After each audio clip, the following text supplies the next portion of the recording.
So what's up, kamusta? Ayos ba tayo dyan? So nandito tayo ngayon sa may Mitsubishi Pulilan branch para sa update natin.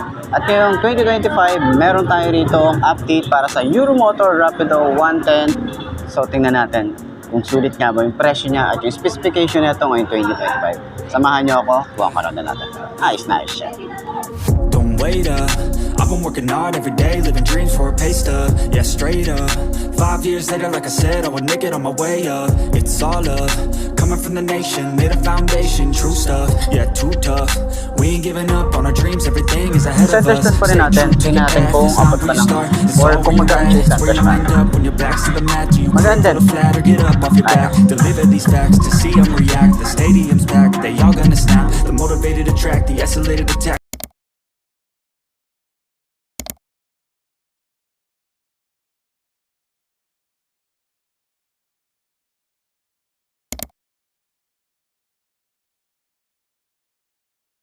So yun nga mga best, no, sa lahat ng mga nagtatanong magkano nga ba ang ganitong motorcycle, ito ay nagkakalaga ng 47,900 kapag kinuha nyo ng cash, at available din naman siya sa installment. So nandyan sa screen nyo, makikita nyo kung ano installment nila at yung kanilang down payment and rebate. So sa tingin nyo, sulit nga ba ngayong 2025 ng presyo niya? Comment nyo naman yan sa baba, at para naman doon sa mga nakagamit na ganitong motorcycle, baka pwede nyo i-share dyan sa comment section ano nga ba yung mga naging experience nyo sa motorcycle na to. Ayos na ayos yan, di ba? The frustrated hit back, yeah we move fast. I wanna change everything. I swear I'll do anything just to get where I wanna be. I won't stop till I'm free. I won't stop till I'm free. I won't stop, no. I won't let go. I won't drop, no. And I won't let go. I won't stop, no. I won't let go. I won't drop, no. And I won't let go. It's automatic, I'm always getting after it. If you ain't working, I don't understand what's happening. So yun ako mga best, no, ngayon 2025 merong nilabas si Euromotor na Rapido 110, at least kahit papano hindi nila tinanggal sa market nila itong Rapido 110, dahil alam naman natin yung ganitong style or yung parang smash na datingan hindi talaga nawawala sa market. So ngayong 2025 in-update lang naman nila yung decals, pero alamin din natin yung mga specification nito at yung looks niya sa walk around, kabayanan nyo na lang din. Pero doon sa mga gustong kumuha ng ganitong motorcycle, yan, meron kayong reference para at least kapag ganito yung mga pang beginner bike na gusto nyo, meron kayong reference para sa atin. Okay, so 5 to ang ating height. Side stand muna natin. Yun, no, side stand. Ganyan ang side stand niya. So maganda naman kahit nasa mga ano tayo, mall or kahit saang parking, goods naman siya. Okay, so 5 to ang ating height. Uy, ramdam agad natin yung lambot ng upuan din. So sobrang gaan din ito. Ayan, sobrang gaan. Tingkayad, oo, tingkayad tayo. Nasa 5 to lang ating height. Maraming mga nagsasabi kasi na mababa na nga, hindi ko pa abot. Talagang maliit lang kasi yung BS ko eh. Maliit lang yung aking paa or maliit lang yung aking legs. So maiksi lang talaga siya. Pero kaya naman nating i-manage yan. Wala namang problema yan. Okay, so bike fit na natin. Okay, so sa kanyang shock, maganda yung shock. Ayun, no, lambot, sobrang lambot. Yung upuan, yun yung unang-una kong napansin. Sobrang lambot ng upuan na ito. Shock sa likod, lambot din. Turning radius, malawak din naman siya. And then kung gusto nyo rin maglagay ng bracket dito sa ating gitna, may space pa rito. Okay, sa mga gamit natin, yung bag. And then pa-install tayo dito ng bracket. Okay, so ganito naman ang itsura natin. Legroom, malawak din. Tapos sa OBR, goods din. Meron din tayong compartment dito. Ayan, so siguro additional din na update or upgrade para dito. Digital panel para dito sa motorcycle na to. And then USB charging port. Tapos carb type pa to. Mali naman natin maglabas din sila ng FI na ganitong design. Or ibang looks naman. Pero ganito pa rin yung style niya. Diba? So, ayan. Sa lahat ng mga gustong kumuha ng mga ganitong motorcycle, yan. Pwede nyo kontakin si Mitsubishi Pulilan branch. Pwede silang i-message sa Facebook page nila para at least ma-assist nila kayo agad. Okay, mas ano kasi yun, mas mabilis at doon nagre-reply sila doon. Okay, so yun lang naman. center stand pa rin natin. Tingnan natin kung abot ba ng, or kung magaan siya yung center stand. Magaan din. Ayos.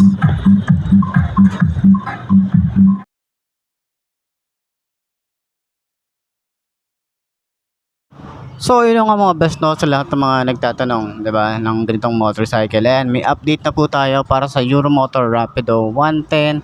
At pakita ko na rin sa inyo lahat ng mga pwede na makita rito at may share natin sa inyo. Ano nga ba yung binago nila dito sa motorcycle na to. So, tara, walk around na natin. Let's go.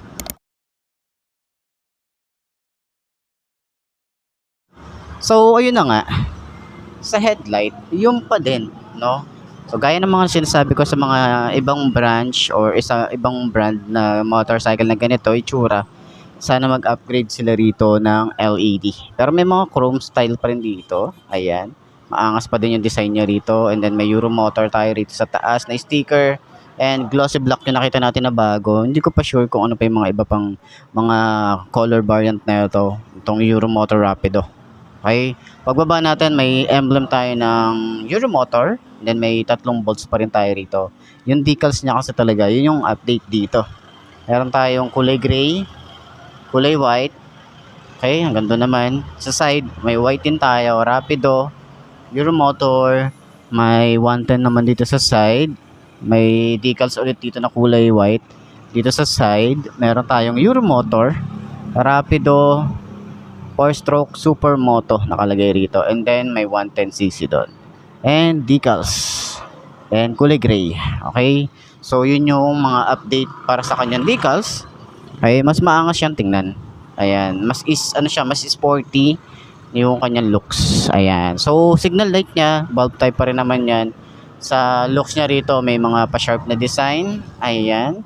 Kanyang fender dito, bulky din. Tsaka flexible din 'yan. Meron tayong extension, telescopic fork din tayo rito at glossy gray, naka-spoke. Okay, so ang size dito ay 2.5 by 17. Ayan, so dito naman sa side, naka single disc brake tayo rito and then dual path caliper.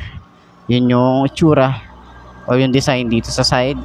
Pagdating naman dito, meron tayong air-cooled and naka Euro 3 na rin to, tsaka carburetor yung kanyang makina. Ayan. So may kickstart. Okay? Yung foot pegs, hindi siya napipflip. Combination ng rubber and metal. May Euromotor tayo dito naka-engrave. Yung kanyang rear brake pedals, sobrang smooth. Oh, sobrang smooth lang din yan. Okay? So, sa kanyang foot pegs, dito sa angkas, malapad din naman siya. Pero medyo maliit lang yung tapakan. Or maliit lang siya, pero malapad. Ayan, yun yung gusto ko naman sabihin. Maganda yung design dito, medyo madumi lang or medyo maalikabok lang kasi nasa labas tayo ng medyo nasa kalsada tayo. And then yung elbow, yung ating tambucho, maliit lang din naman. And then meron tayong metal din na cover dito. Goods naman yan. So naka dual shock din tayo dito. And mukhang adjustable naman siya. Tapos yung kanyang size ng gulong ay 2.75 by 17. Tube type to hanggang harap at likod tube type. Pero dito sa likod is naka drum brake tayo rito. Maganda rin yung swing arm. Ayan, sa side. Kita nyo naman yung itsura. Very sporty looking din. Lalo sa pagdating sa decals. Ayan.